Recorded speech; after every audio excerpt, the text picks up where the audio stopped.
ನಮ್ದೇ ಆದ ಅಧ್ಯಯನವೂ ಇದೆ. ನಂದು ವೈಯಕ್ತಿಕವಾಗಿ ಬಹಳ ಒಂದು 15 ವರ್ಷಗಳಿಂದ 10 ವರ್ಷದಿಂದ ಅಧ್ಯಯನ ಮಾಡಿದ್ದೇನೆ. ಒಂದಿಷ್ಟು ಮಾಹಿತಿಯನ್ನು ಕೊಡ್ತೇನೆ. ಹೋರಾಟದ ಬಗ್ಗೆ ದಿನೇಶ್ ಅವರು ಮಾತಾಡಿದ್ದಾರೆ. ನಿಮ್ಮನ್ನ ಹೆಂಗ್ ಸಂಘಟನೆ ಮಾಡಬೇಕು, ಏನ್ ಮಾಡ್ಬೇಕು ಅಂತ. ಇದು ನಿರಂತರವಾಗಿ ಹೋರಾಟ ನಡೀಬೇಕು. ಸ್ನೇಹಿತರೆ, ಈ ಮಲೆನಾಡು ಉಳಿದಿದೆ ಅಂತ ಹೇಳಿದ್ರೆ ನಮ್ಮ ಹಿರಿಯರಿಂದ ಉಳಿದಿದೆ. ರೈತ ಹಿರಿಯರಲ್ಲ, ಹಿರಿಯ ಮುಖಂಡರು, ಚಿಂತಕರಿಂದ. ಮೈಸೂರು ಮಹಾರಾಜರು ಮತ್ತು ಬ್ರಿಟಿಷರು ಕಾಫಿಯನ್ನ ಟೀನನ್ನು ತಂದ್ರು ಕರ್ನಾಟಕಕ್ಕೆ, ಕೂರ್ಗಲ್ಲಿ ಹಾಕಿದ್ರು. ಇಡೀ ಫಾರೆಸ್ಟ್ ಆಗ ಬ್ರಿಟಿಷರು ಮತ್ತು ಮೈಸೂರು ಮಹಾರಾಜರ ಸುಪರ್ದಿಲಿತ್ತು. ಎಲ್ಲ ಕೊಟ್ರು. ಆಮೇಲೆ ಚಿಕ್ಕಮಗಳೂರಿಗೆ ತಂದ್ರು.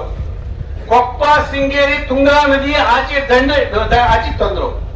ಈಚೆಗೂ ಇಲ್ಲಿಂದ ಹಿಡಿದು ಗೋವಾದವರೆಗೆ ಎಕ್ಸ್ಟೆಂಡ್ ಮಾಡಬೇಕು ಅಂತ ಹೇಳಿ ತೀರ್ಮಾನ ಆಯ್ತು. ಬ್ರಿಟಿಷ್ ಸರ್ಕಾರಕ್ಕೂ ಮಹಾರಾಜರು ಇಬ್ಬರು ಸೇರಿ ಇದೆಲ್ಲಾ ಗುಡ್ಡಗಾಡುಗಳಿದ್ದಾವೆ. ಹೆಜ್ಜೆಯಿಂದ ಈ BH ರೋಡಿಂದ ಲೆಫ್ಟ್ ಸೈಡ್ಗೆ, ಎಡಗಡೆಗೆ, ಈ ಕಡೆಯಿಂದ ಬಲಗಡೆಗೆ ಗುಡ್ಡಗಾಡು ಎಲ್ಲೇ ಇದೆ ಅಲ್ಲಿ ಕಾಫಿ ಪ್ಲಾಂಟೇಶನ್ ಕೊಡೋದು.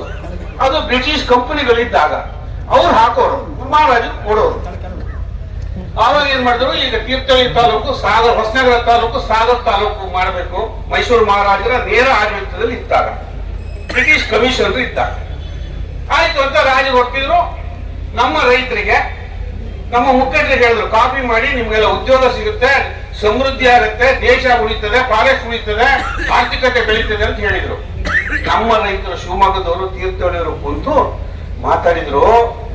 ಅದೇನಾದ್ರು ಕಾಫಿ ಬಂದ್ಬಿಟ್ರೆ ನಮ್ಮ ಬೆಟ್ಟ, ಗುಡ್ಡ, ಕಾಡು, ಮೇಡು ಎಲ್ಲ ಅವ್ರ ವಶ ಆಗೋಗ್ಬಿಡುತ್ತೆ, ನಾವು ಬದುಕಕ್ಕಾಗಲ್ಲ.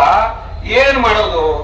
ರಾಜ ಆಜ್ಞೆ ಮೀರಂಗಿಲ್ಲ, ಬ್ರಿಟಿಷ್ ಆಜ್ಞೆ ಮೀರಂಗಿಲ್ಲ. ಏನ್ ಮಾಡ್ಬೇಕು ಅಂತ ಯೋಚನೆ ಮಾಡಿದ್ರು. ಅವ್ರ ಆಜ್ಞೆ ಮೀರಿದ ಕಾಫಿ ಬಿತ್ತಬೇಕು ನಾವು, ಆದ್ರೆ ಕಾಫಿ ಪ್ಲಾಂಟೇಶನ್ ಆಗಬಾರ್ದು. ಏನ್ ಮಾಡೋದು? ಯಾರೋ ಬುದ್ಧಿವಂತಿದ್ದ ಇದ್ದವರು ಏನ್ ಮಾಡೋದು ಬೇಡ, ಕಾಫಿ ತರದೇ ಇದ್ರೆ ಮಹಾರಾಜ ಬಿಡೋದಿಲ್ಲ, ಬ್ರಿಟಿಷರ್ ಬಿಡೋದಿಲ್ಲ. ಕಾಫಿ ಬೀಜ ತೊಳೆಣ, ರಾತ್ರಿ ಎಲ್ಲಾ ಬೀಜ ಹುರಿದು ಬಿಡೋಣ. ಹುರಿದು ಬಿಟ್ಟು ನಾವು ಇದು ಮಾಡಿದ್ದು, ಹುರಿದು ಬಿತ್ತಿದ್ರು. ಹುರಿದು ಬಿತ್ತಿದ್ರು, ಬೀಜ ಹುಟ್ಟಲೇ. ಇದು ಶಿವಮೊಗ್ಗ ಜಿಲ್ಲೆಯಲ್ಲಿ ಕಾಫಿ ಪ್ಲಾಂಟೇಶನ್ ಆಗದಿರೋದಕ್ಕೆ ಕಾರಣ. ಈ ತರ ಮಾಡಿ ನಮ್ಮ ಜನರು ಪ್ರತಿಭಟನೆ ಮಾಡಿದ್ರು, ಹೋರಾಟ ಮಾಡಿದ್ರು. ನಮ್ಮ ಬೆಟ್ಟ ಗುಡ್ಡಗಳು ಉಳಿದವು, ರೈತರಿಗೆ ಭೂಮಿ ಉಳಿತು. ಹಾಗೆ ಉಳಿಸಿದ್ದಾರೆ ಅರಣ್ಯ ಇಲಾಖೆಯವರೇ, ರಾಜಕಾರಣಿಗಳೇ. ಆ ತರ ಆಗಿ ನಮ್ಮ ಅರಣ್ಯವರು ಉಳಿಸಿದ್ರು.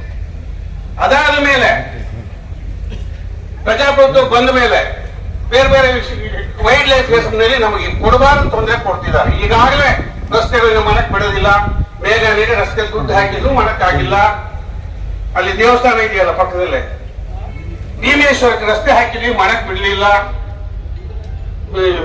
ಇದಕ್ಕೆ ಊರಲ್ಲಿ ರಸ್ತೆ ಮಾಡಕ್ ಬಿಡ್ಲಿಲ್ಲ, ವಿದ್ಯುತ್ ಎಳೆಕ್ ಬಿಡ್ಲಿಲ್ಲ, ದುಡ್ಡು ಹಾಕಿದ್ರು ಮಾಡಕ್ ಬಿಡಲ್ಲ. ಈಗ ದಿನನಿತ್ಯ ಅನುಭವಿಸ್ತಿದೀವಿ. ಇನ್ನು ಇದು ಬಂದ್ರೆ ಏನೆಲ್ಲ ತೊಂದರೆ ಆಗ್ಬಹುದು. ಇದ್ರ ಮಧ್ಯೆ ಒಂದು ನಡೀತು. ಯುನೆಸ್ಕೋದವ್ರು ಬಂದ್ರು. ಯುನೆಸ್ಕೋ ಅಂತ ಹೇಳಿದ್ರೆ ಅದೊಂದು ಸಂಸ್ಥೆ, ಯಾವ ಎಜುಕೇಶನ್ ಕೊಟ್ಟಿಲ್ಲ, ಕಲ್ಚರಲ್ ಮಾಡಿಲ್ಲ. ಅದ್ರ ಹೆಸರು United Nations Educational Scientific Cultural Organization ಅಂತ. ಯುನೆಸ್ಕೋ ನಮ್ಮ ಹಂಪಿನ ಅವ್ರಿಗೆ ಕೊಟ್ಬಿಟ್ಟಿದ್ದಾರೆ, ತಗೊಂಡಿದ್ದಾರೆ. ಇಕ್ಕೇನೇನು ಅವ್ರು ತಗೊಳ್ತಾರೆ. ಅವ್ರು ತಗೊಂಡ ಮೇಲೆ ಅವ್ರು ಏನೋ ಮಾಡ್ತೀವಿ ಅಂತ ಪ್ರಪಂಚದ ಬುದ್ಧಿಜೀವಿಗಳ ಸಂಸ್ಥೆ ಅದು. ಅದೇ ರೀತಿ ಅವ್ರು ತಗೊಂಡ ಮೇಲೆ ಸುತ್ತಮುತ್ತ ಮನೆ ಕಟ್ಟಕ್ ಬಿಡಲ್ಲ, ಮನೆ ರಿಪೇರಿ ಮಾಡಕ್ಕೂ ಬಿಡಲ್ಲ. ಹಾಗೆ ಇಡೀ ಪಶ್ಚಿಮ ಘಟ್ಟಗಳನ್ನು ಕೊಡಬೇಕು ಅಂತ ಬಂತು 2010ರಲ್ಲಿ. ಫಸ್ಟ್ ಯುನೆಸ್ಕೋ ಬಂದಿದ್ದು, ಪಶ್ಚಿಮ ಘಟ್ಟಗಳನ್ನೆಲ್ಲ ಕೊಟ್ಬಿಡ್ತೀವಿ, ಅವ್ರು ಅಭಿವೃದ್ಧಿ ಮಾಡ್ತಾರೆ, ಅವ್ರು ಚೆನ್ನಾಗಿ ನೋಡ್ಕೊಳ್ತಾರೆ, ಒತ್ತುವರಿ ಆಗದ ನೋಡ್ಕೊಳ್ತಾರೆ, ಎಜುಕೇಶನ್ ಕೊಡ್ತಾರೆ, ಕಲ್ಚರಲ್ ರೆವಲ್ಯೂಷನ್ ಮಾಡ್ತಾರೆ ಅಂದ್ರು.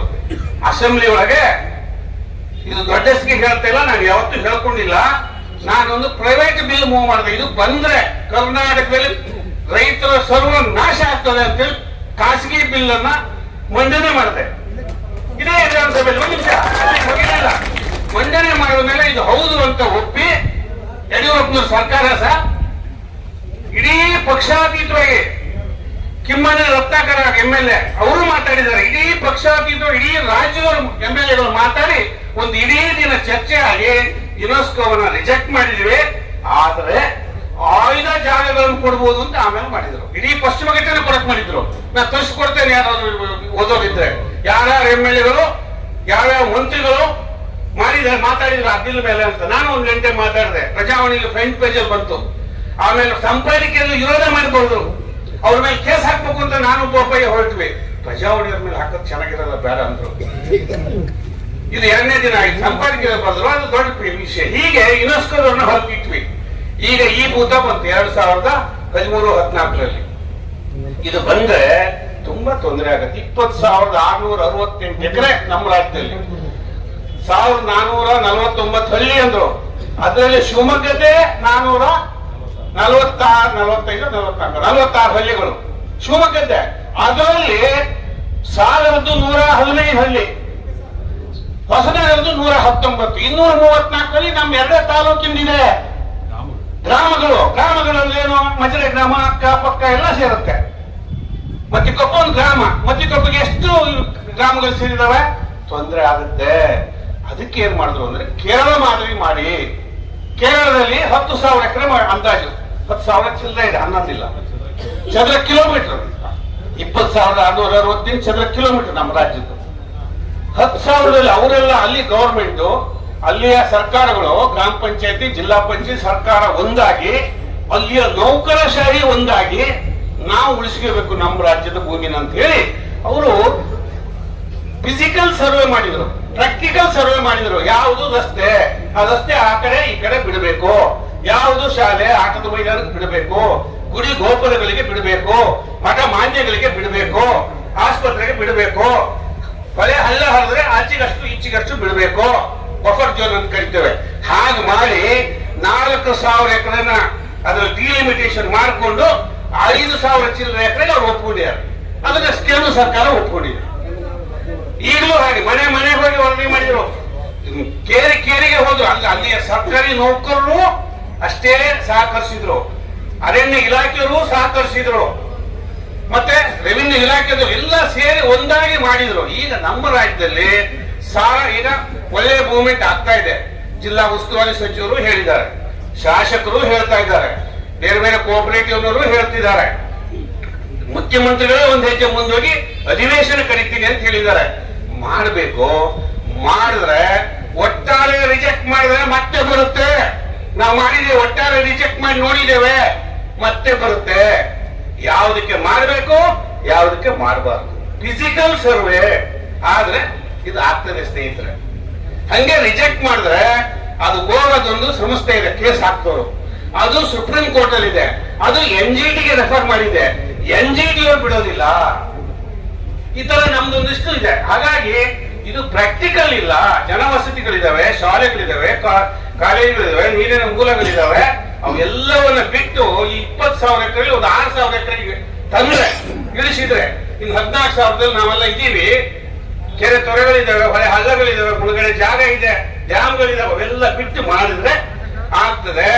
ಒಟ್ಟಾರೆ ಈಗಿರ್ತಕ್ಕಂಥದ್ದನ್ನ ರಾಜ್ಯ ಸರ್ಕಾರ ರಿಜೆಕ್ಟ್ ಮಾಡಿ ನಾವು ಹೊಸದಾಗಿ ಮಾಡಿಕೊಡ್ತೇವೆ, ನೀವು ಬನ್ನಿ, ನಿಮ್ಮ ಸುಪರ್ದಿಲೇ ಮಾಡ್ತೇವೆ ಅಂತ ಹೇಳಿ ಈ ತರ ಮಾಡಿಸ್ಬೇಕು ಕಾಂಗ್ರೆಸ್ಸಿನ ಮುಖಂಡರು. ಈಗ ನೀವು ಯಾಕೆ ಹೇಳ್ತೇವೆ ಅಂದ್ರೆ ನಾವಿದ್ದಾಗ ನಾವು ಮಾಡೋ ಪ್ರಯತ್ನ ಮಾಡಿದ್ವಿ ಅಧಿಕಾರವಾಗಿದ್ದಾಗ. ಅನೇಕ ಗ್ರಾಮಗಳಿಗೆ ನಾವು ಭೇಟಿ ನೀಡಿದೀವಿ, ಮುಂದೆ ಆಗ್ತಕ್ಕಂಥ ಪರಿಣಾಮಗಳನ್ನ ವಿವರಿಸಿದೀವಿ. ಎಲ್ಲರಿಗೂ ಕೂಡ ಭೇಟಿ ಆಗ್ಲಿಕ್ಕೆ ಆಗದೆ ಇದ್ರು ಗ್ರಾಮದ ಪ್ರಮುಖರನ್ನ ಭೇಟಿ ಮಾಡಿ ಅನೇಕ ವಿಚಾರಗಳನ್ನ ಹಂಚಿಕೊಂಡಿದ್ವಿ. ಸಾಮಾಜಿಕ ಜಾಲತಾಣದಲ್ಲೂ ಕೂಡ ವಿವಿಧ ರಾಜಕೀಯ ಪಕ್ಷದ ಮುಖಂಡರುಗಳು, ನಾಯಕರುಗಳು, ಹೋರಾಟಗಾರರು ಇನ್ನೂ ಕೂಡ ಅದ್ರ ಬಗ್ಗೆ ತಿಳುವಳಿಕೆ ಇರ್ತಕ್ಕಂಥ ಸಾಮಾಜಿಕ ಜಾಲತಾಣದ ಮುಖಾಂತರ ಎಲ್ಲರಿಗೂ ಕೂಡ ಅರಿವನ್ನ ಮೂಡಿಸ್ತಕ್ಕಂಥ ಕೆಲಸವನ್ನ ಮಾಡ್ಕೊಂಡು ಬಂದಿದ್ದಾರೆ. ಕಸ್ತೂರಿ ರಂಗನ್ ವರದಿ ಯಥಾವತ್ತಾಗಿ ಜಾರಿ ಆಗಿದ್ದೇ ಆದ್ರೆ ಅದು ಈ ಮಲೆನಾಡಿಗರಿಗೆ ಒಂದು ಮರಣ ಶಾಸನ ಅಂತ ಹೇಳಿ ಎಷ್ಟೋ ಜನಕ್ಕೆ ನಾವು ಹೋದಾಗ ನಮ್ಗೆ ಒಬ್ಬರಿಗೆ ಆಗಲ್ಲ ಬಿಡಿ ಅನ್ನೋ ಮನೋಭಾವನೆಯಲ್ಲಿದ್ದಾರೆ. ಎಲ್ಲರೂ ಕೂಡ ಆ ಮನಸ್ಥಿತಿಯಲ್ಲಿ ಇಲ್ಲ. ಕೆಲವರು ಇದು ಹೋಗಬೇಕು, ರದ್ದಾಗಬೇಕು ಅಂತಕ್ಕಂಥವ್ರು ಬಹಳಷ್ಟು ಜನ ಇದ್ದಾರೆ. ಅಲ್ಲಿ ಬರ್ಲಿಕ್ಕೆ ಆಗಿಲ್ಲ, ಹೋರಾಟಕ್ಕೆ ಬರ್ಲಿಕ್ಕೆ ಆಗಿಲ್ಲ ಅಂತ ಮಾತ್ರಕ್ಕೆ ಅವ್ರು ಇದ್ರ ಪರವಾಗಿದ್ದಾರೆ ಅಂತ ನಾನು ಭಾವಿಸ್ಕೊಳ್ಳಲ್ಲ. ಎಲ್ಲರೂ ಕೂಡ ಕೃಷಿ ಚಟುವಟಿಕೆ ಮತ್ತೆ ಮನೇಲಿ ಒಬ್ಬೊಬ್ಬರೇ ಇರೋದ್ರಿಂದ ಜಾನುವಾರುಗಳ ಮೇವು ಮತ್ತೊಂದು ಬೇರೆ ಬೇರೆ ಕೆಲಸ ಕಾರ್ಯಗಳಿಂದ ಅವ್ರು ಬರ್ಲಿಕ್ಕೆ ಆಗದೆ ಇರಬಹುದು. ಮುಂದಿನ ಹೋರಾಟಗಳಲ್ಲಿ ಯಾರೇ ಕರೆ ಕೊಡ್ಲಿ ಈ ವಿಚಾರದಲ್ಲಿ ಎಲ್ಲರೂ ಒಟ್ಟಾಗಿ ನಿಂತ್ಕೊಂಡು ಈ ಬೆಡಂಬೂತವನ್ನ ಓಡಿಸ್ತಕ್ಕಂಥ ಕೆಲಸವನ್ನ ಮಾಡ್ಬೇಕಾಗ್ತದೆ. ಅರ್ಥ ಆಯ್ತಾ? ಪಕ್ಷ ಭೇದ ಇದ್ಯಾರೋ ರೈತ ಸಂಘರು ಕರೆ ಕೊಟ್ಟಾರೆ ಅಂತ ಬರದೇ ಇರೋದು, ಇದ್ಯಾರೋ ರಾಜಕೀಯ ಪಕ್ಷದವ್ರು ಕರೆ ಕೊಟ್ಟಿದ್ದಾರೆ ಅಂತ ಹೋಗದೆ ಇರೋದು. ನಾನು ನಿಮ್ಮಲ್ಲಿ ಮನವಿ ಮಾಡ್ಕೊಳ್ತೀನಿ, ಇನ್ನು ಮುಂದೆ ಇವತ್ತು ಆರಂಭ, ಇನ್ನು ಮುಂದೆ ನಡೀತಕ್ಕಂತ ಎಲ್ಲ ಹೋರಾಟದಲ್ಲೂ ನೀವು ಭಾಗಿಯಾಗಬೇಕು ಸಮಯ ಮಾಡಿಕೊಂಡು. ಹಾಗೆ ಕಸ್ತೂರಿ ರಂಗನ್ ವರದಿ ಏನೆಲ್ಲ ಆಗ್ಬೋದು ಅಂತ ಇನ್ನೂ ಸುಮಾರು ಜನ ಮಾತಾಡ್ತಾರೆ. ಅದರ ಪರಿಣಾಮಗಳು ಹೇಳಿದ್ದಾರೆ ಈಗಾಗಲೇ. ನಿಮಗೆ ರಾಸಾಯನಿಕ ಗೊಬ್ಬರಗಳನ್ನ ನಿಮ್ಮ ಬೆಳೆಗಳಿಗೆ ಬಳಸಲಿಕ್ಕೆ ಆಗೋದಿಲ್ಲ, ಯಾವುದೇ ಕಟ್ಟಡಗಳನ್ನ ನಿರ್ಮಾಣ ಮಾಡ್ಕೊಳ್ಳಿಕ್ಕೆ ಪಂಚಾಯಿತಿ ಇರ್ಬೋದು, ಪರಿಸರ ಇಲಾಖೆ ಅಥವಾ ಅರಣ್ಯ ಇಲಾಖೆ ಪರ್ಮಿಷನ್ ಸಿಗೋದಿಲ್ಲ, ರಸ್ತೆಗಳಾಗೋದಿಲ್ಲ, ಡೆವಲಪ್ಮೆಂಟ್ ಆಗೋದಿಲ್ಲ. ಅದರ ಜೊತೆಗೆ ಏನು ಲೈನ್ಗಳು, ಹೊಸ ಲೈನ್ಗಳು ಯಾವ ಆಗೋದಿಲ್ಲ, ಬೋರ್ವೆಲ್ ತೆಗೆಸ್ಲಿಕ್ಕೆ ಕೊಡೋದಿಲ್ಲ. ಇಷ್ಟೆಲ್ಲ ಸಮಸ್ಯೆ ಆದ್ರೂ ನಿಮ್ಮ ಊರನ್ನ ಕಪ್ಪು ಪಟ್ಟಿಗೆ ಸೇರಿಸಾಗಿ ಇವತ್ತು ಪಟ್ಟಿ ಒಳಗೆ ಬಂದಿರೋದ್ರಿಂದ ನಿಮ್ಮ ಊರಿನ ಗಂಡು ಮಕ್ಳಿಗೆ ಹೆಣ್ಣೆ ಕೊಡೋದಿಲ್ಲ. ಯಾವ ತಂದೆ ತಾಯಿನೋ ಅಂತ ಊರಿಗೆ ಹೆಣ್ಣು ಕೊಡೋದಿಲ್ಲ. ಹೌದಾ? ಕೊಡ್ಲಿಕ್ಕೆ ಇಷ್ಟ ಪಡ್ತಾರ? ಅನ್ಯಾಯ. ಹಾಗಾಗಿ ನಮ್ಮ ಒತ್ತಾಯ, ನಮ್ಮ ಜನಪ್ರತಿನಿಧಿಗಳು ಬರಬೇಕು ಅಂತ ಒಂದು ಸಣ್ಣ ಮಾಹಿತಿಯೂ ಕೂಡ ರಕ್ಷಣಾ ಇಲಾಖೆ ಕಡೆಯಿಂದ ವಿನಿಮಯ ಆಗಲಿಲ್ಲ. ಇಲ್ಲಿವರೆಗೆ ಹೋರಾಟಗಳಲ್ಲಿ ಪ್ರತಿಯೊಂದು ಇಂಚಿಂಚು ಮಾಹಿತಿಯನ್ನು ನಮ್ಮಿಂದ ಪಡ್ಕೊಳ್ತಾ ಇದ್ರು. ಅವರು ಕೂಡ ನಮಗೆ ಮುಂದಿನ ಯಾರು ಬರ್ತಾರೆ, ಯಾರು ಬರಲ್ಲ, ಯಾರಿಗೆ ಏನಾಗಿದೆ ಅಂತ ಹೇಳಿ. ಆದ್ರೆ ಇಲ್ಲೊಬ್ಬ ಎಸಿ ಇದ್ದಾನೆ, ಈತ 11 ಗಂಟೆ ಒಳಗೆ ಮನವಿ ಕೊಟ್ಟರೆ ಇಸ್ಕೊಂಡು ಹೋಗ್ತೀನಿ ಅಂತ ಒಳಗೆ ಹೇಳಿದ ಪೊಲೀಸ್ ಅಧಿಕಾರಿ ನಂಗೆ ಫೋನ್ ಮಾಡಿದ್ರು. 11 ಗಂಟೆ ಒಳಗೆ ಮನವಿ ಕೊಡ್ಬೇಕಂತ ಇಸ್ಕೊಂಡು ಹೋಗ್ಬಿಡ್ತಾರಂತೆ. ಕೊಡೋಣ ಇನ್ಮೇಲೆ 11 ಗಂಟೆ ಒಳಗೆ ಬಂದು ನಮ್ಮ ಜಿಲ್ಲೆಯಲ್ಲಿ ಜಿಲ್ಲಾಧಿಕಾರಿ ಬರಬೇಕು ಅನ್ನೋ ಒತ್ತಾಯ ಇತ್ತು. ಜಿಲ್ಲಾಧಿಕಾರಿ ಬರಬೇಕು ಅನ್ನೋ ಒತ್ತಾಯ ಇತ್ತು. ಎಸಿ ಇರ್ಲಿ, ಅದು ಇನ್ನೂ ಮತ್ತೆ ಜಾಸ್ತಿ ಬರಬೇಕು, ಜನಪ್ರತಿನಿಧಿಗಳು ಬರಬೇಕು ಅನ್ನೋ ಒತ್ತಾಯ ಇದೆ. ನಮ್ಮ ಸಂಸದರು ಬರಬೇಕು ಅನ್ನೋ ಒತ್ತಾಯ ಕೂಡ ಇದೆ. ತಾವು ಅದಕ್ಕೆ ಕ್ಲಾರಿಫಿಕೇಶನ್ ಕೊಡಬೇಕು. ತಾವು ಜನರೆದುರಿಗೆ ನಮಗೆ ಧೈರ್ಯ ಕೊಡ್ಬೇಕು. ಅವರೆಲ್ಲರೂ ನಮ್ಮ ಶಾಸಕರು, ನಮ್ಮ ಮಂತ್ರಿಗಳು, ನಮ್ಮ ಸಂಸದರು ಇಂತಹ ಸಂದರ್ಭದಲ್ಲಿ ಎಲ್ಲೋ ಕೂತ್ಕೊಂಡು ಎಲ್ಲೋ ಒಂದು ವಿಡಿಯೋ ಹೇಳಿಕೆ ಬಿಡುಗಡೆ ಮಾಡೋದ್ರಿಂದ ಯಾವ ಪ್ರಯೋಜನ ಇಲ್ಲ. ನಮ್ಮ ಎಲ್ಲರ ಒತ್ತಾಯ ಕಸ್ತೂರಿ ರಂಗನ್ ವರದಿಯಲ್ಲಿ ಅನೇಕ ಬದಲಾವಣೆಗಳು ಆಗಬೇಕು ಅಂತಕ್ಕಂಥದ್ದಿದೆ. ಯಾಕೆ ಅಂತಂದ್ರೆ ಸಂಪೂರ್ಣವಾಗಿ ಇದನ್ನ ತಿರಸ್ಕಾರ ಮಾಡಿದ್ರೆ ಅದು ತಿರಸ್ಕಾರ ಆಗೋದಿಲ್ಲ, ಸಾಧ್ಯನೂ ಇಲ್ಲ. ಅದನ್ನ ಸಾಕಷ್ಟು ಜನ ತಿಳುವಳಿಕೆ ಇದ್ದವ್ರಿಗೆ ಗೊತ್ತಿರ್ತದೆ. ಯಾಕೆ ಆಗೋದಿಲ್ಲ ಅಂತ ಅಂದ್ರೆ 6 ಬಾರಿ ತಿರಸ್ಕಾರ ಮಾಡಿದ್ರೆ 7ನೇ ಬಾರಿ ನೋಟಿಫಿಕೇಶನ್ ಹೊರಡಿಸಿದ್ದಾರೆ ಅಂತಂದ್ರೆ 8ನೇ ಬಾರಿ ಅದು ಇದು ಅಂತಿಮ ನೋಟಿಫಿಕೇಶನ್, ಫೈನಲ್ ನೋಟಿಫಿಕೇಶನ್ ಕೂಡ ಹೇಳಿದ್ದಾರೆ.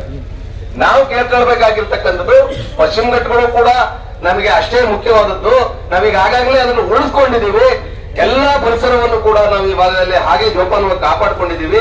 ಈ ಪಶ್ಚಿಮ ಘಟ್ಟಗಳ ಸೂಕ್ಷ್ಮ ವಲಯಕ್ಕೆ ಸೇರಿಸಿರ್ತಕ್ಕಂಥ 100 ಗ್ರಾಮಗಳು, 115 ಗ್ರಾಮಗಳು, ಭಜನೆ ಗ್ರಾಮಗಳೆಲ್ಲ ಸೇರಿದ್ರೆ 200ಕ್ಕೂ ಹೆಚ್ಚು ಗ್ರಾಮಗಳಾಗ್ತವೆ.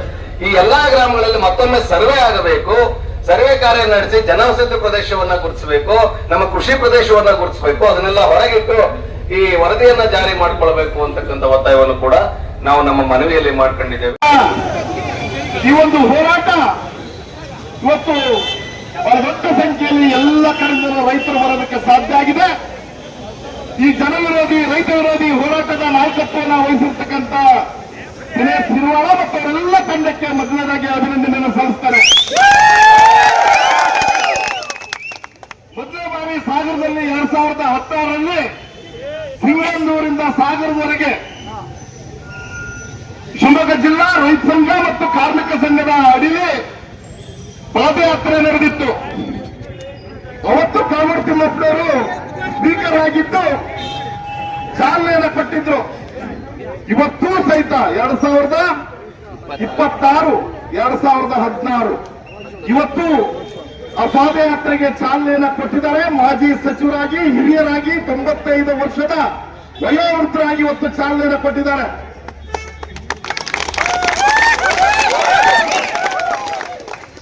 ಕಳೆದ 20-25 ವರ್ಷಗಳಿಂದ ಸಹಿತ ಈ ಕಸ್ತೂರಿ ರಂಗನ್ ವರದಿಯ ವಿಚಾರದಲ್ಲಿ ಚರ್ಚೆ ನಡೀತಾ ಇದೆ.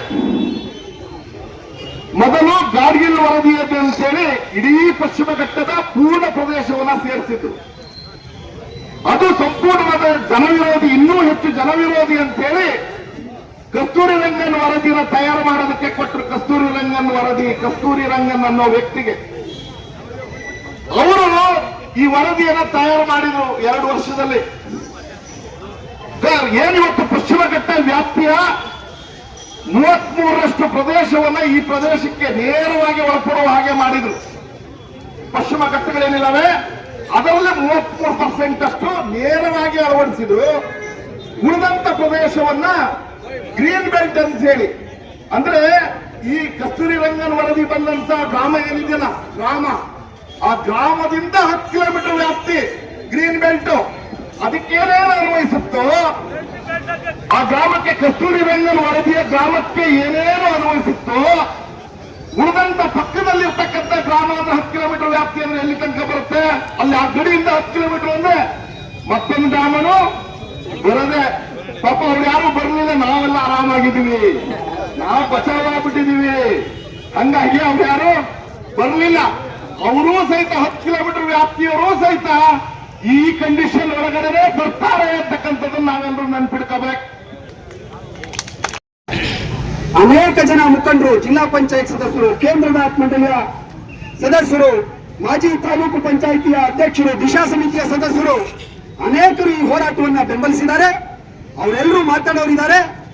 ನಮ್ಮ ಧ್ವನಿ ಚುನಾಯಿತ ಪ್ರತಿನಿಧಿಗಳಿಗೆ ಮುಟ್ಟಬೇಕು. ಈ ಹಿಂದೆ ಈ ರೀತಿಯ ಸಂಕಷ್ಟ ಎದುರಾದಾಗ ಮಾನ್ಯ ಹಾಲಪ್ಪನವರು, ಅರಗ ಜ್ಞಾನೇಂದ್ರ ಅವರು ಶಾಸಕರಾಗಿ ಸಂಸದರ ಒಳಗೂಡಿ ರಾಜ್ಯ ಸರ್ಕಾರದ ಮುಖಾಂತರ ತಡೆ ಹಿಡಿಯೋ ಕೆಲಸ ಮಾಡಿದ್ರು.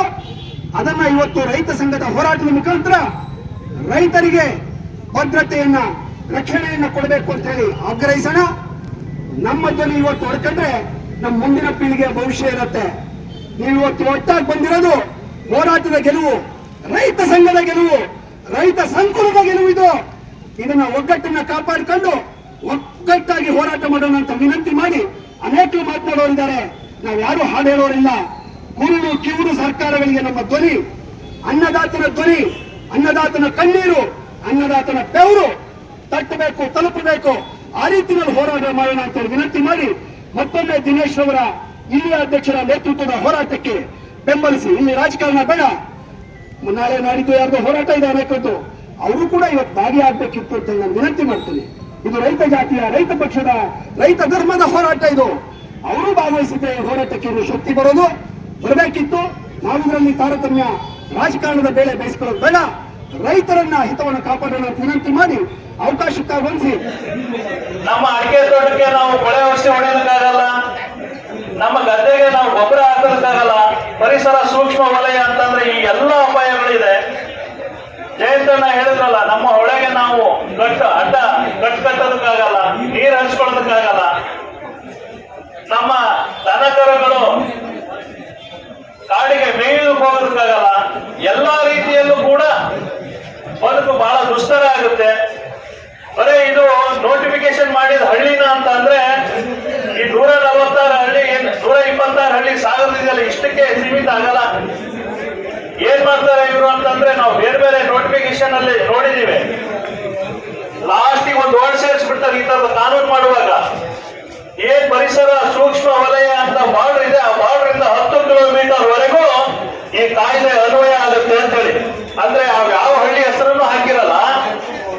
ಉದಾಹರಣೆಗೆ ಗೌತಮ್ಪುರ ಲಾಸ್ಟ್ ಬಾರ್ಡರ್ ಅಂತಂದ್ರೆ ಗೌತಮ್ಪುರದಿಂದ 10 ಕಿಲೋಮೀಟರ್ ಅಂದ್ರೆ ಮುಂದೆ ಶಿಕಾರಿಪುರದವರು ಅರ್ಧ ತಾಲೂಕು ಸೇರ್ಕೊಳ್ತಿದ್ರು ಅಂತ ಅರ್ಥ. ನಮ್ದು ಇಲ್ಲಿ ಯಾವುದೋ ಕಸಬದ ಕೆಲವು ಹಳ್ಳಿಗಳು ಬಿಟ್ಟೋಗಿದಾವೆ ಅಂತಂದ್ರೆ ಬಿಟ್ಟೋಗಿದಾವೆ ಅಂತ ಅನ್ಕೊಳ್ಳೋದು ಬೇಡ. ತಾಲೂಕದಲ್ಲಿ ಯಾವುದೋ ಹಳ್ಳಿಗಳು ಬಿಟ್ಟೋಗಿದಾವೆ ಅಂದ್ರೆ ಬಿಟ್ಟೋಗಿದಾವೆ ಅನ್ಕೊಳ್ಳೋದು ಬೇಡ. ಯಾಕಂದ್ರೆ ಈ ಪರಿಸರ ಸೂಕ್ಷ್ಮ ವಲಯ ಏನು ಗಡಿ ನಿಗದಿ ಮಾಡ್ತಾರೆ, ಆ ಗಡಿಯಿಂದ 10 ಕಿಲೋಮೀಟರ್ನ ನಮಗೆ ಗೊತ್ತಿಲ್ಲದ ಹಾಗೆ ಸೇರಿಸ್ತಾರೆ ಈ ಕಾಯ್ದೆನಲ್ಲಿ. ಹಾಗಾಗಿ ನಮ್ಮ ಪೂರ್ಣ ತಾಲೂಕು ಈ ಒಂದು ಅಪಾಯದಲ್ಲಿದೆ. ನಾವೆಲ್ಲರೂ ಕೂಡ ಇದಕ್ಕೆ ಹೋರಾಟವನ್ನು ಮಾಡಬೇಕು. ಇದ್ದಾರೆ ನಮ್ಮ ಜನಪ್ರತಿನಿಧಿಗಳು ಇದ್ದಾರೆ, ಅವರನ್ನು ಕೂಡ ಮನವಿಯನ್ನು ಮಾಡೋಣ. MLA ಅವರಿದ್ದಾರೆ, MP ಅವರಿದ್ದಾರೆ, ಮಂತ್ರಿಗಳಿದ್ದಾರೆ, ಸರ್ಕಾರ ಇದೆ, ಅದು ಕೇಂದ್ರದ್ದು ರಾಜ್ಯದ್ದು. ಅವರೆಲ್ಲರಿಗೂ ಕೂಡ ಮನವಿ ಮಾಡೋದು ಒಂದ್ ಕಡೆ ಇನ್ನೊಂದೇ. ಅವರೆಲ್ಲರೂ ಕೂಡ MLA ಬಂತು, MP ಬಂತು, ಮಂತ್ರಿನೂ ಬಂತು. ನಮ್ಮ ಮನವಿಗೆ ಸ್ಪಂದಿಸದೇ ಇದ್ರೆ, ನಮ್ಮ ಈ ಹೋರಾಟಕ್ಕೆ ಅವರು ಜೊತೆಗೂಡದೇ ಇದ್ರೆ, ನಮ್ಮ ಪರವಾಗಿ ನಿಲ್ಲದೆ ಹೋದ್ರೆ, ಅವರೆಲ್ಲರನ್ನ ಧಿಕ್ಕರಿಸಿ ನಮ್ಮ ಹೋರಾಟವನ್ನ ನಾವೆಲ್ಲರೂ ಕೂಡ ಒಟ್ಟಾಗಿ ಮಾಡೋಣ ಅಂತಕ್ಕಂಥದ್ದು ಈ ಸಂದರ್ಭದಲ್ಲಿ ನಿಮ್ಮಲ್ಲಿ ವಿನಂತಿಯನ್ನು ಮಾಡ್ತಾ ಇದ್ದೇನೆ. ಬಂಧುಗಳೇ, ಹೋರಾಟ ಇವತ್ತು ಇದೆ, ಮತ್ತೆ 3ನೇ ತಾರೀಕು ನಮ್ಮ ಸಹಕಾರಿ ವೇದಿಕೆ ಮುಖಾಂತರನೂ ಇದೆ. ಎಲ್ಲ ಹೋರಾಟಕ್ಕೂ ಕೂಡ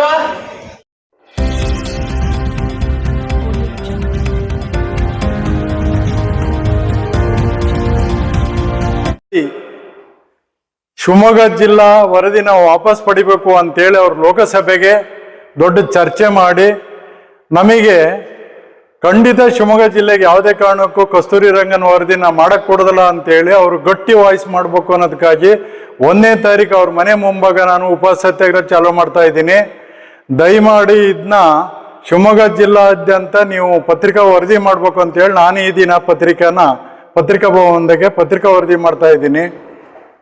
ಮೊದಲೇ ನಮ್ಮದು ಮಲೆನಾಡು, ಇಲ್ಲಿ ಇರ್ತಕ್ಕಂಥ ಜನಸಾಮಾನ್ಯರು ಸಾಮಾನ್ಯವಾಗಿ ಸಪ್ಪಿನ ಬೆಟ್ಟ, ಕಾನು, ಕುಂಟೆ, ಇನ್ನು ಮತ್ತೆ ಪಶ್ಚಿಮ ಘಟ್ಟಕ್ಕೆ ಹೊಂದ್ಕಿಂದಿರ್ತಕ್ಕಂಥ ಜನ ಈಗಲೂ ಸೂಕ್ಷ್ಮ ಪ್ರದೇಶದಾಗ ಇದ್ದಾರೆ.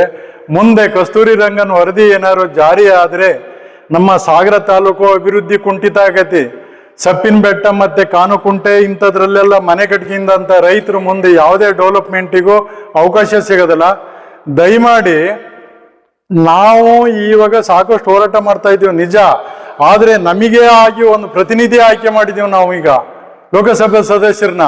ಆ ಸದಸ್ಯರು ಅಲ್ಲಿ ಲೋಕಸಭೆಯಲ್ಲಿ ಇದ್ರ ಬಗ್ಗೆ ಒಂದು ಚರ್ಚೆ ಮಾಡೋಕಲ್ಲ. ಶಿವಮೊಗ್ಗ ಜಿಲ್ಲೆ ಈಗಲೇ ಹಾಲಿ ಪಶ್ಚಿಮ ಘಟ್ಟದ್ದು ಇಕ್ಕಟ್ಟಲ್ಲೈತಿ, ದಯಮಾಡಿ ಕಸ್ತೂರಿ ರಂಗನ್ ವರದಿ ಬೇಡ ಅಂತೇಳಿ ಆ ವಿಚಾರವಾಗಿ ನಾನು 1ನೇ ತಾರೀಕು ಅವ್ರ ಮನೆ ಮುಂಭಾಗ ಉಪವಾಸ ಸತ್ಯಾಗ್ರಹ ಕೂರ್ತಾ ಇದ್ದೀನಿ.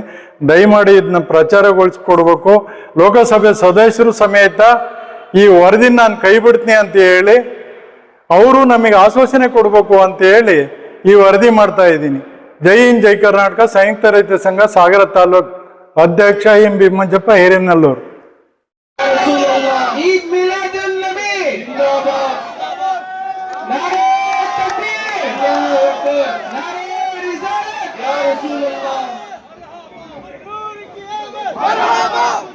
ನಮಸ್ಕಾರಗಳು.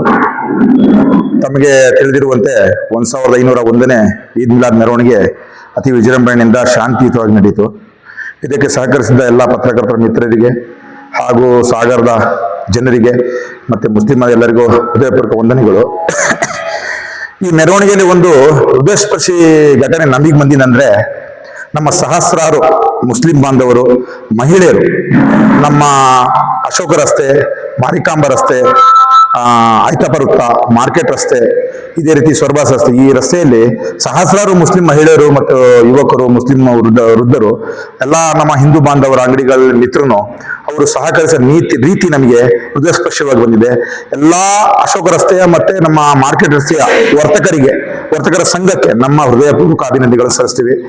ಇದೇ ರೀತಿ ಮತ್ತೆ ನಮ್ಮ ಮಿಲಾದ್ ಮೆರವಣಿಗೆಯ ಮಿಲಾದ್ ಕಮಿಟಿಗೆ ಬಹಳ ಶ್ರಮ ಪಡಿಸಿದ ಮಿಲಾದ್ ಕಮಿಟಿಗೂ ನಾವು ವಂದನೆಗಳನ್ನು ಕೊಡ್ತೀವಿ. ಅದೇ ರೀತಿ ಸಾಗರದ ಮಜ್ಲಿಸ್ ಮುನ್ಸಿಮಾ ಜಮಾಯತುಲ್ ಮುಸ್ಲಿಂ ಜಾಮಿಯಾ ಮಸೀದಿ ಕಮಿಟಿ ಮತ್ತೆ ಹಿರಿಯರಾದ ಅಲ್ಲಾ ಸೈಯದ್ ಇಕ್ಬಾಲ್ ಸಾಹೇಬರು, ಸಹಕರಿಸಿದ ಸೈಯದ್ ಇಕ್ಬಾಲ್ ಸಾಹೇಬರು, MSM ಅಬ್ದುಲ್ಲಾ, ಅದೇ ರೀತಿ ನಮ್ಮ MTS ರಶೀದ್, ಇವರೆಲ್ಲರೂ ಈಗೂ ನಾವು ಅಭಿನಂದನೆ ಕೊಡ್ತೀವಿ. ಅದೇ ರೀತಿ ಸಾಗರದ ಎಲ್ಲಾ ಮಸೀದಿಗಳ ಅಧ್ಯಕ್ಷರಿಗೆ, ಪ್ರಧಾನ ಕಾರ್ಯದರ್ಶಿಗೂ ಸಹ ನಾವು ಅಭಿನಂದನೆಗಳು ಸಲ್ಲಿಸ್ತೇವೆ. ಅದೇ ರೀತಿ ನಮಗೆ ಕೆಲವೊಬ್ಬರು ಹಿರಿಯರು ಕೆಲವೊಂದು ಅನುಭವಗಳ ಮಾತನಾಡಿ ನಮಗೆ ಸಹಕರಿಸಿದ್ದಾರೆ, ಅವ್ರಿಗೂ ನಮ್ಮ ಅಭಿನಂದನೆ ಸಲ್ಲಿಸ್ತೇವೆ. ವಿಶೇಷವಾಗಿ ನಮ್ಮ ಪತ್ರಕರ್ತರ ಮಿತ್ರರಾದ ನಮ್ಮ ರಫೀಕ್ ಬ್ಯಾರಿ, ರಫೀಕ್ ಕೊಪ್ಪ, ಮತ್ತೆ ಜಮೀಲ್ ಸಾಗರ್, ಮತ್ತೆ ಇಮ್ರಾನ್ ಸಾಗರ್, ಮತ್ತೆ ತಮ್ಮೆಲ್ಲರ ಹೆಸರು ನಮಗೆ ಮಹೇಶ್ ಹೆಗಡೆ ಸರ್, ಮತ್ತೆ ರಾಘು ಸರ್, ಎಲ್ಲರಿಗೂ ನಾವು, ಮತ್ತೆ ನಾಗೇಂದ್ರ ಸರ್, ಇವರೆಲ್ಲರಿಗೂ ನಾವು ಅಭಿನಂದನೆ ಸಲ್ಲಿಸ್ತೀವಿ. ಇದೇ ರೀತಿ ನಾವು ತಮ್ಮ ಸಹಕಾರ ಈದ್ ಮಿಲಾದ್ ಕಮಿಟಿಗೆ ಮತ್ತೆ ಸಮಸ್ತ ಮುಸ್ಲಿಮರಿಗೆ, ಹಿಂದೂಗಳಿಗೆ ಎಲ್ಲರಿಗೂ ಇರಬೇಕಂತ ಕೇಳ್ಕೊಳ್ತೇವೆ.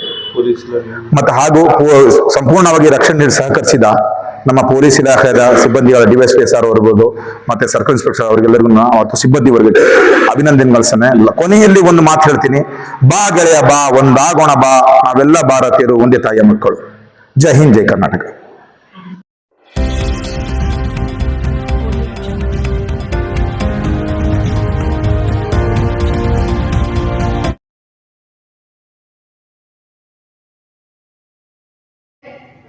ಶುಭ ವಾಣಿ ಸಿಕ್ಕರೆ, ಶುಭ ದೃಶ್ಯ ಸಿಕ್ಕರೆ, ಶುಭ ದೃಶ್ಯ ನಮಗೆ ಇಡೀ ದಿನ ನಮ್ಮ ಜೀವನ ಒಳ್ಳೆಯದರಲ್ಲಿ ನಡೀತದೆ. ತುಂಬಾ ಒಳ್ಳೆ ರೀತಿಯಿಂದ ನೀವು ಸಮಾಚಾರಗಳನ್ನು ಕೊಡ್ತಿದ್ದೀರಾ. ಅದಕ್ಕೆ ರಕ್ಷಾಬಂಧನದ ಮೂಲಕ ನಾವು ಜನರ ಮನಸ್ಸಿನಲ್ಲಿ ಒಳ್ಳೆಯ ಆಲೋಚನೆ, ಒಳ್ಳೆಯ ಭಾವನೆ ತುಂಬಣ ಅಂತ ಹಾರೈಸ್ತಾ ನಾನು ನಿಮಗೆ ಪ್ರತಿಗಳನ್ನು ಕೊಡ್ತಾ ಇದ್ದೀನಿ.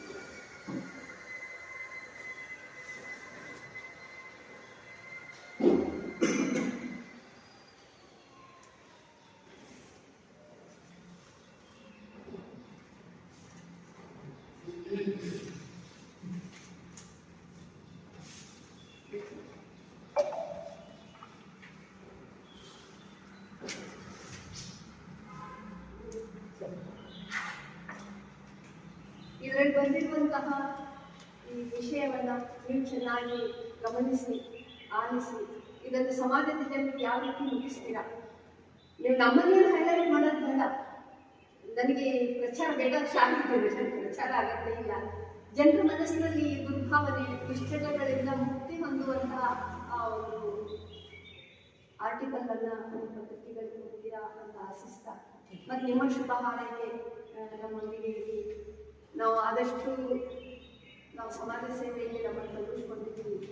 ಅದು ಮೇಲೆ ಪತ್ರಕರ್ತರಿಂದ ಬಹಳ ಎಫೆಕ್ಟಿವ್ ಆಗುತ್ತೆ. ನೀವೇನು ಕೊಡ್ತೀರ ಅದನ್ನ ನೋಡ್ಬೇಕು. ಮನಸ್ಸಿನ ಊಟ ಅಲ್ವಾ ಇದು, ಪೇಪರ್ ಬಂದಿದ್ದೆಲ್ಲ ಮನಸ್ಸಿನ ಊಟ. ಅದಕ್ಕೆ ನೀವು ನಮಗೆ ಒಳ್ಳೆ ಊಟ ಕೊಡ್ತೀರಾ ಅಂತ ಹಾರೈಸ್ತಾ ನಾನಿವತ್ತು ನಿಮಗೆ ರಕ್ಷಾಬಂಧನ ಅಂತಿರ್ತೀನಿ. ಈ ರಕ್ಷಾಬಂಧನದ ಅರ್ಥ ನಿಮ್ಮ ಸೋದರ ಸೋದರಿ ಅರ್ಥನೂ ಅಲ್ಲ, ಭಗವಂತನ ರಕ್ಷಣೆ ಎಲ್ಲರಿಗೂ ಇರಲಿ ಅನ್ನೋ ಶುಭ ಹಾರೈಕೆ. ನಿಮ್ಮಿಂದ ನಮ್ಮ ರಕ್ಷಣೆ, ನಮ್ಮಿಂದ ನಿಮ್ಮ ರಕ್ಷಣೆ, ಈಗ ಒಬ್ರಿಗೊಬ್ರು ನಾವು ಸಹವಹಿಸಿಕೊಂಡು ಒಂದಾಗಿ ಬಾಳೋಣ, ಸಮಾಜದಲ್ಲಿ ಏಕತೆಯಿಂದ ಬಾಳೋಣ ಅಂತ